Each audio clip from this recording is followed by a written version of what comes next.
"You won't survive without us," she said. Her tone left no room for discussion. I placed my briefcase on the counter. I set my phone beside it. I laid the house keys down with deliberate care. I slid my wallet next to them. I turned and walked toward the door. The night pressed cold against my shoulders. I closed the door behind me without a word. The lock clicked. Silence followed. One thought crossed my mind. Not aloud. Not shared. Just there. Before I tell you what happened next, take a moment. Like the story, comment where you're listening from, share if it hits. Have you ever been completely underestimated, told you couldn't survive without someone else? I'm Ethan, mid-30s, standing outside the life I left behind, watching everything I once depended on begin to move without me. The air was still as I stepped onto the sidewalk. No rain, no wind, just the faint hum of distant traffic. My shoes tapped evenly against the concrete. Each step measured, controlled, unhurried. I didn't look back. The house loomed silent behind me, keys still on the counter, proof of absence more than declaration. The messages came almost immediately. 3 missed calls from her. 2 texts marked urgent. I ignored them. The first ripple of agitation reached me hours later. I checked the bank app. A payment failed to process. Not because of me. Not because I intervened. Simply because my authorization was required. By noon, there were 6 more failed attempts. A third-party vendor blocked another transaction. Their voices on the phone clipped, terse. "We can't proceed without him." Not a threat. Not a negotiation. Just fact. She called again, now slightly off balance. "We've decided," she started. I didn't pick up. I didn't reply. Silence. That was my answer. The system, procedural and indifferent, began to enforce consequences that no shouting could alter. Each step I took through the city reinforced the quiet shift. Utilities held. Contracts stalled. Permissions froze. No one asked me to explain.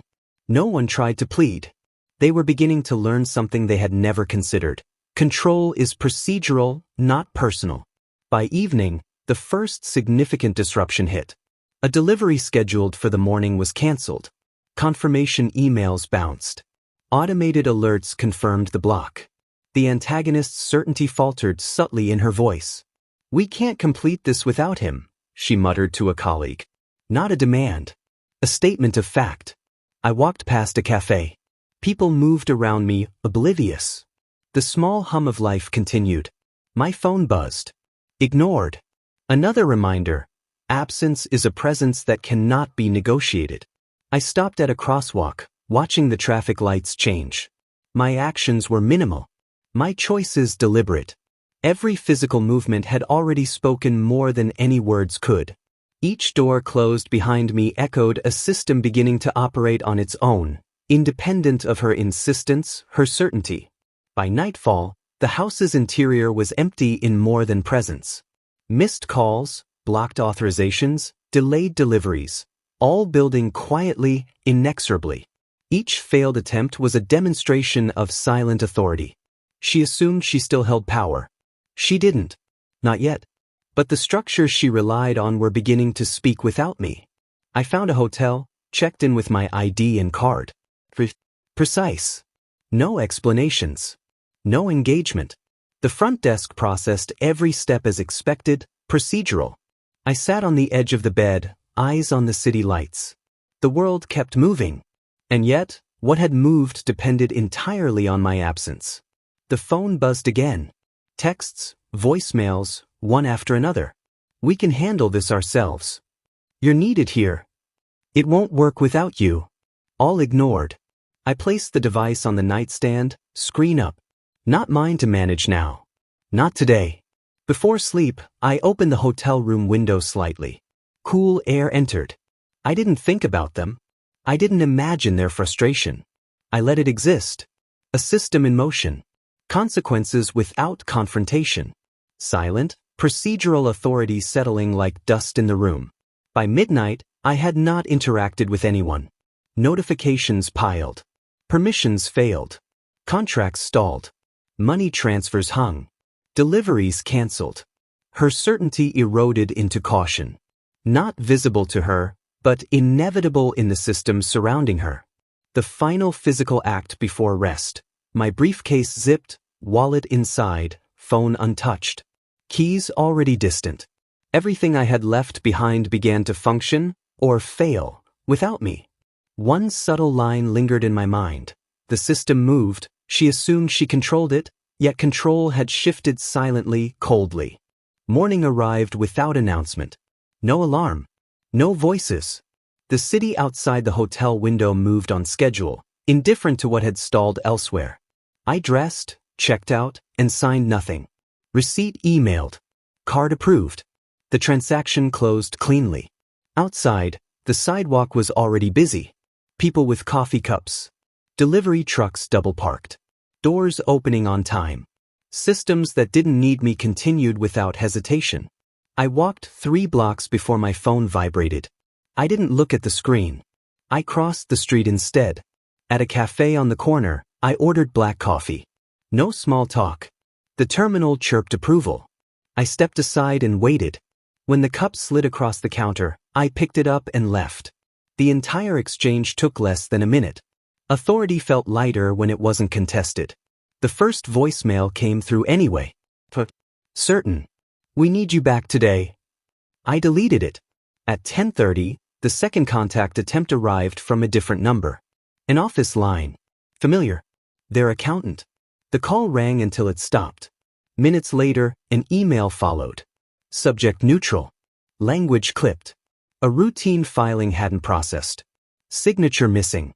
Portal locked pending review. I closed the message without responding. The assumptions still held on their side. Silence meant delay. Delay meant compliance would eventually follow. They believed time worked for them. It didn't. I entered a co-working space a few streets over. Day pass. ID scanned. Temporary badge printed. Access granted. The front desk didn't hesitate. The door opened on the first try. I stepped inside while other doors elsewhere remained closed. Around noon, the second system stalled. Insurance. A scheduled renewal triggered automated verification. My name sat in the required approver field. Empty. The policy shifted to pending status. No lapse yet. No alerts sent externally. Just enough friction to halt forward movement. This time, the call came directly from her. Controlled. Measured. We're handling it, she said. But you need to authorize. I said nothing. The line stayed open longer than necessary. Breathing on the other end. Then the call disconnected. By early afternoon, third parties began declining responsibility. Vendors refused to override protocols. Support tickets closed with standardized responses. Primary account holder unavailable. Approval required. Please contact the authorized party. Language stripped of emotion. Systems didn't care about urgency. I sat at a shared desk and opened my laptop. Not to intervene. To watch. Notifications accumulated quietly. Each one confirmed the same condition. Absence carried procedural weight. At 3, the phrasing changed. A text arrived. We assumed you'd cool off. I didn't reply. Another followed minutes later. This affects everyone. Still nothing. Collective framing again. As if numbers created leverage. As if scale replaced access. By late afternoon, the house itself became operationally inconvenient. Utilities flagged an account discrepancy. Autopay paused pending verification. No shutoff. No warning. Just delay. Just friction. I left the co-working space and walked without direction. The city absorbed movement easily. Each step reinforced the same principle. Control didn't announce itself. It operated. At dusk, a message came from her father. Polite. Contained. Let's talk. I archived it. That evening, I ate alone at a small restaurant. Ordered. The server thanked me. No questions asked. The contrast stayed clean. Back at the hotel, the lights across the skyline came on one by one. Somewhere across town, dashboards remained unresolved. Phones refreshed. Permissions waited. Another voicemail slipped through. Her voice again. Lower now. We need access tonight. I placed the phone face down on the nightstand. Not turning something off. Just not turning it on. By midnight, the silent exit was complete. I hadn't argued. I hadn't explained. And everything was already adjusting around the space I left behind. The failure showed up quietly. No alert tone. No urgent banner. Just a transaction that didn't complete. I noticed it while walking past a bank branch downtown. A notification preview flickered on my phone before I locked the screen again. One scheduled transfer remained pending. Not declined. Not reversed. Just stuck. I kept walking. Inside the branch, people waited in orderly lines. Numbers called. Papers stamped. Money moved because the right boxes were checked. I didn't go in. I didn't need to. The system already knew where authority lived. By mid-morning, the pending transfer became a problem. It was payroll. Funds had been queued overnight, timed to clear automatically. They didn't. The account flagged for secondary approval. My name appeared again in a field left empty. No override available at the teller level. No workaround through customer service. The first call came from her assistant. Not her. There's a delay, she said. Neutral. Assumptive. We're sorting it out. I let the call ring.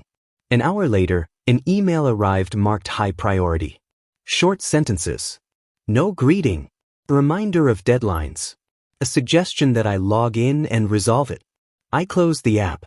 The belief still held on their side. This was a glitch. Temporary. Inconvenient. Something I would correct once I understood the impact. They misunderstood the nature of the delay. By noon, secondary effects appeared. Automatic payments tied to that account paused. Vendor invoices rolled forward. A contractor's deposit didn't clear. No accusations. Just notifications. Systems reporting status without commentary.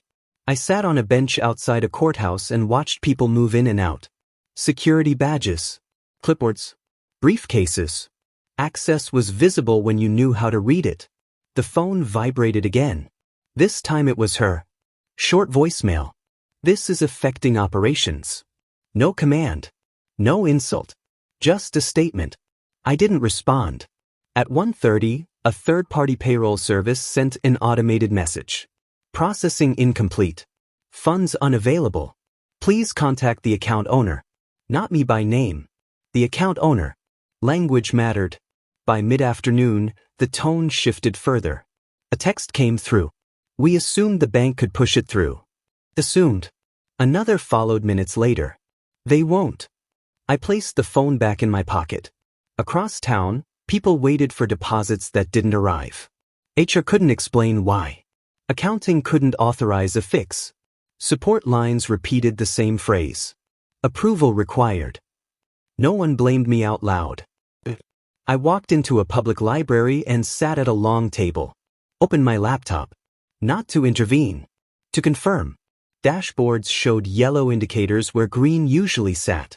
Nothing catastrophic. Nothing dramatic. Just enough friction to slow momentum.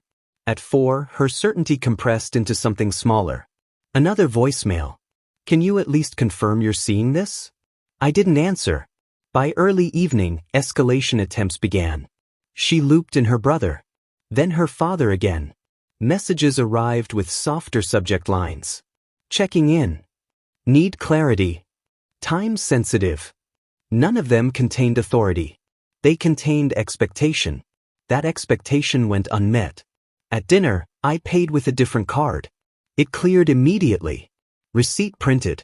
Signature optional. The contrast stayed sharp. My personal systems remained fluid while theirs tightened. Later that night, a bank representative finally reached her. Not me. Explained policy. Explained limits. Explained that without the account holder's approval, funds could not be released. No exception language. No urgency clause. Just procedure. The voicemail that followed carried less certainty than any before it. They said it has to be you. I placed the phone on the table. Face down. By midnight, the glitch was no longer considered a glitch. It had a cause. A name. A dependency they had never acknowledged. I didn't feel compelled to correct it. The system was doing exactly what it was designed to do. And it was doing it without my participation. The legal notice didn't arrive as a warning. It arrived as a pause. I saw it mid-morning, sitting unopened in the same shared inbox that now carried more unanswered items than resolved ones. A compliance flag. Automatically generated. Neutral subject line. Nothing dramatic. I closed the laptop. Across town, a routine filing had stalled. Not rejected. Not challenged. Just marked incomplete. A regulatory form tied to the business required annual confirmation. Nothing complex. No argument built into it. My name appeared again where authorization was mandatory. The field remained empty. The status shifted from active to review. By noon, the first consequence landed. A permit renewal froze. Operations that depended on it didn't stop immediately. They slowed. Timelines extended. Delivery windows widened. Third parties began asking for updated documentation. They didn't ask me. They asked her. She called at 12:30. No greeting. The filing didn't go through. I didn't respond. The belief still lingered on her side. That this was procedural noise. That lawyers existed to fix these things. That compliance could be expedited if enough pressure was applied. It couldn't. By early afternoon, counsel became involved. Their attorney sent a message. Polite, professional, framed as collaboration. We need confirmation to proceed. No demand. No leverage. I archived it. At 2, a state portal locked further submissions tied to the same entity. Nothing punitive. Just sequential logic. One step unresolved prevented the next from opening. I walked through a public plaza and watched a construction crew pause work. Not shut down. Just waiting. Clipboards tucked under arms. Hard hat still on. Waiting costs money. By 3, her certainty thinned further. The language in her messages shortened. They're asking again. Then minutes later, we can't bypass this. I didn't reply. Third parties began refusing responsibility in writing. Vendors requested compliance confirmation. Insurers asked for proof of permit validity. Each request copied multiple people. None of them included me directly. They assumed she would handle it. She couldn't. Late afternoon brought the first visible inconvenience. A scheduled inspection was postponed. Calendar cleared. Email sent. New date to be determined pending documentation. No confrontation. Just absence. I sat on the steps of a federal building and checked the time. Everything was moving according to design. Slowly. Predictably. At 5, her father tried again. Different tone. This is getting complicated. I didn't answer. The mistake deepened. They kept treating authority like persuasion. Like volume. Like persistence. Compliance doesn't respond to any of those.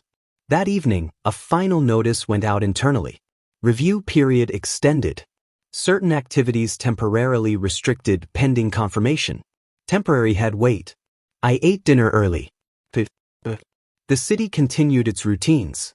Somewhere else, meetings were being scheduled to discuss a problem that couldn't be solved in a room.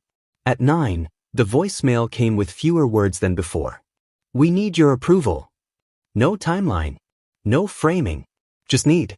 I placed the phone on the desk. Face down. By night, denial had replaced certainty. Not panic. Not collapse. Just the quiet realization that the system wasn't listening to them anymore. It was waiting. And I wasn't answering. The first refusal came from someone who had never refused them before. A logistics partner. It arrived as a short email, copied to 3 departments. Neutral subject. Polite closing. One line in the middle mattered. Service would be suspended pending confirmation of authority and compliance status. Not canceled. Suspended. I read it once and closed the laptop. Across the city, trucks stayed parked longer than scheduled. Routes were reassigned. Inventory sat where it was. Nothing dramatic. Nothing loud. Just stillness where movement used to be. By mid-morning, the operational gap widened. A supplier declined to release materials without updated authorization. Another requested revised contracts reflecting current signatory authority. A third pushed delivery dates out indefinitely, citing internal policy. Policy was doing the work. She called at 10. The voicemail was shorter than any before it. They won't move forward. I didn't respond. At 11, an internal operations manager reached out. Not accusatory. Careful. We're running into resistance. Resistance wasn't the right word. Refusal was. I walked through a downtown transit hub and watched arrivals scroll across a digital board. Delays updated automatically. No one argued with the screen. By noon, the issue reached clients. A service window missed its mark. A delivery failed to arrive. An automated apology went out. Credits were discussed internally. Damage control began without clarity. She tried again. This time by text. Can you confirm you're not blocking this? I didn't answer. The assumption shifted again. From delay to interference. From inconvenience to intent. Still wrong. I wasn't doing anything.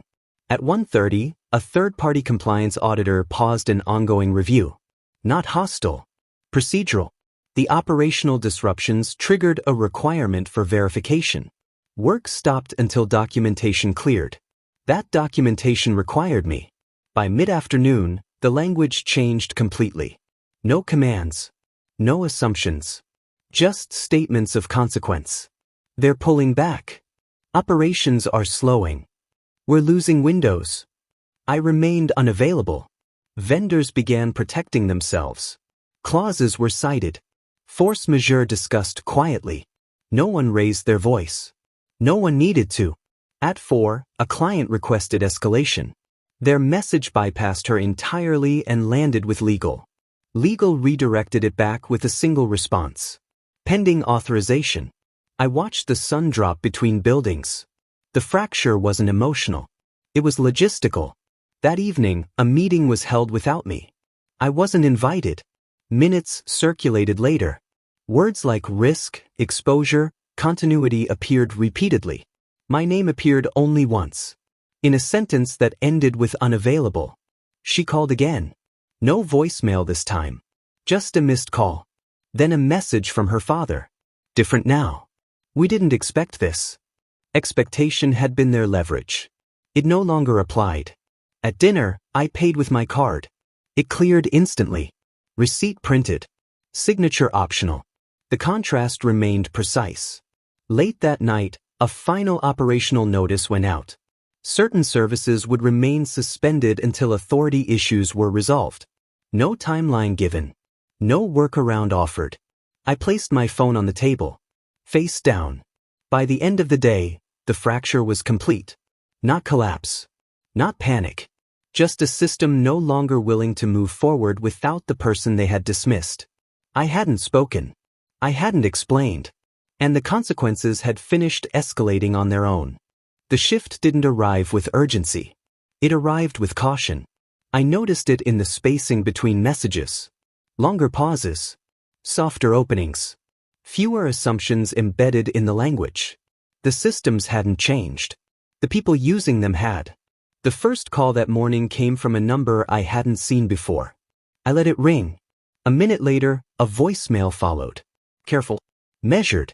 We're trying to understand what's required. Required. Not demanded. I left the hotel after breakfast and walked toward a quieter part of the city. Office towers gave way to municipal buildings. Glass replaced brick. Security lines moved slowly. An email arrived from their attorney. Different from the last one. No framing of collaboration this time. No optimism. Just a question. Can you confirm availability? I didn't respond. By mid-morning, internal language shifted again. An operations lead sent a note copied to fewer people. We need guidance. Not expectation. The systems remained unchanged. Authorizations still missing. Permissions still locked. Reviews still paused. Nothing had been fixed. Nothing had been overridden. They were adjusting around that reality. I sat on a bench across from a county office and watched people file paperwork through a narrow window. Forms stamped. Receipts issued. Each transaction completed only after verification. At 11, she called. Not immediately. She waited. The voicemail contained no directive. No framing. No certainty. Can you call me back? I didn't. An hour later, Her father sent a message. Direct. We misjudged how this worked. Misjudged. The word didn't come with apology. It came with recalculation.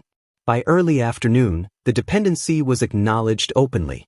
A message circulated internally, forwarded to me by mistake. We cannot proceed without his approval. No qualifiers. No alternatives. Just fact. I closed it. At 2, the requests began to replace assumptions. A text arrived. Can you authorize the release? No deadline. No pressure. Minutes later, another. Please let us know when you're available. Available. Not compliant. I walked into a quiet public office and sat near the back. The air was cool. The floors clean. Everything moved at institutional speed. The phone vibrated again. This time it was her. No voicemail followed. Then a message. We need your approval to move forward. The pivot was complete. They weren't trying to control the system anymore. They were asking permission to access it. Late afternoon brought the clearest acknowledgement yet. An email from legal, copied only to me. Please advise how you would like to proceed. No suggestion. No strategy. They were waiting. I stood and walked outside. Traffic passed. A crosswalk signal changed. People moved when allowed. I checked the time. Then I sent one sentence.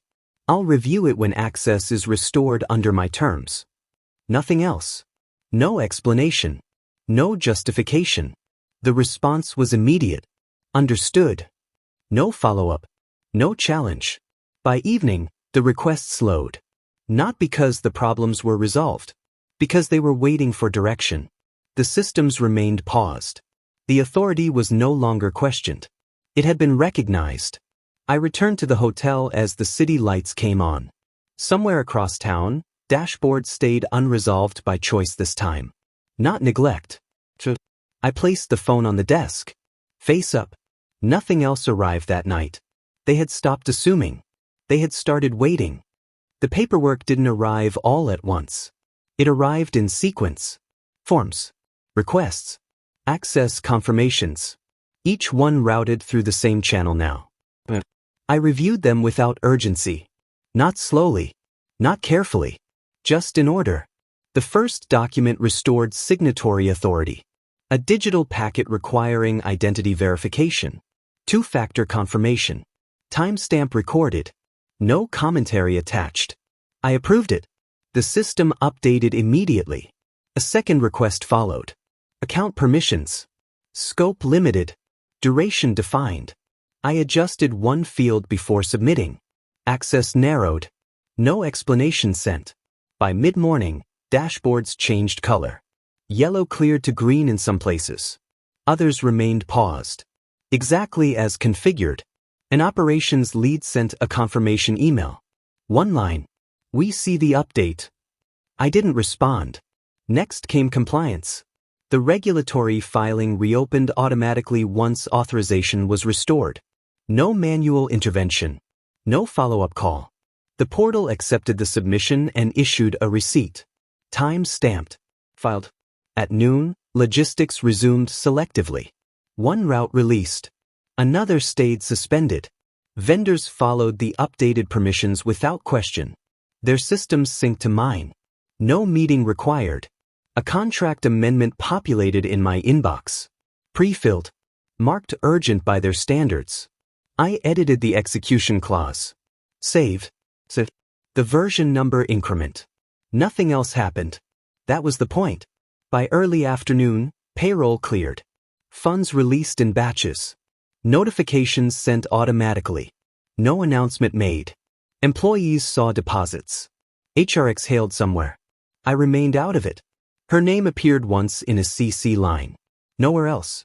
At 2, an access request came through for the house systems. Utilities. Service accounts. I restored one. Left the others untouched. Balance. No comment. Legal sent a final note.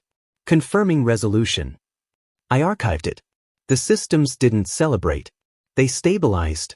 At 4, a client confirmation arrived. Service resumed. Apology issued. Credit applied. All automated. No one thanked me. They didn't need to. I closed the laptop and stood. The work was done. Not finished. Done. Before leaving the room, I reviewed one last document. A permissions summary. My name at the top. Control centralized. Duration open-ended. I logged out. The hotel lobby was quiet when I passed through. Card scanned. Elevator arrived. Doors closed. Across town, operations moved again. Carefully. Within limits. Not because I demanded it. Because the system now required it. I didn't wait for confirmation. I didn't check messages. Everything that needed to move was already moving. And everything that didn't have permission stayed exactly where it was. The last step wasn't dramatic. It was administrative. I reviewed the remaining open items the next morning. Fewer than before. Clean list. Each one tied to access, scope, or duration. Nothing emotional attached to any of it. I defined terms. Not verbally. In writing. The first document set boundaries. Limited authority. Explicit exclusions. Automatic expiration dates. No renewal without review. I saved the changes and submitted. The system accepted them. A second form followed. Asset access. Tiered permissions. Read only in some places. No entry in others. I left one category untouched. Quote, no comment. By mid-morning, confirmation receipts arrived. Time stamps. Reference numbers. Each one final. I didn't acknowledge them. A message came through from her. Quote, can we talk? I didn't respond. Another arrived 10 minutes later. Just to align going forward. Still nothing. Alignment was already documented. Legal sent a final packet for record. I reviewed it once. Uploaded. The portal generated a completion notice. Status, closed. At noon, I checked out of the hotel. Card cleared. Receipt emailed. The desk clerk nodded. No questions. Outside, the street was loud with midday traffic. Movement everywhere. Systems in motion that didn't require my attention. I walked to a nearby office building and met with an administrator. Neutral. We exchanged documents. IDs checked. Access badges issued. Independent. I handed back one old badge. The clerk dropped it into a tray without looking at me. Returned. That afternoon, a final request arrived from her father. Polite. Careful. We want to make sure we're on the same page. I archived it. The page had already been finalized. By 3, the last system sync completed. Permissions propagated. Logs updated. No errors reported. Everything was stable. I closed the laptop. There was nothing left to manage. One unanswered message remained on the phone screen. I didn't delete it. I didn't open it. I put the phone in my pocket. Not avoidance. Completion. I left the building and walked toward the parking garage. The gate lifted when my ticket scanned. The car started on the first try. As I pulled onto the street, traffic merged smoothly. Green lights in sequence. The system worked. Behind me, there were no loose ends. No conversations pending. No access unaccounted for. Authority didn't need to be restated. It had been filed. I drove forward. And nothing followed.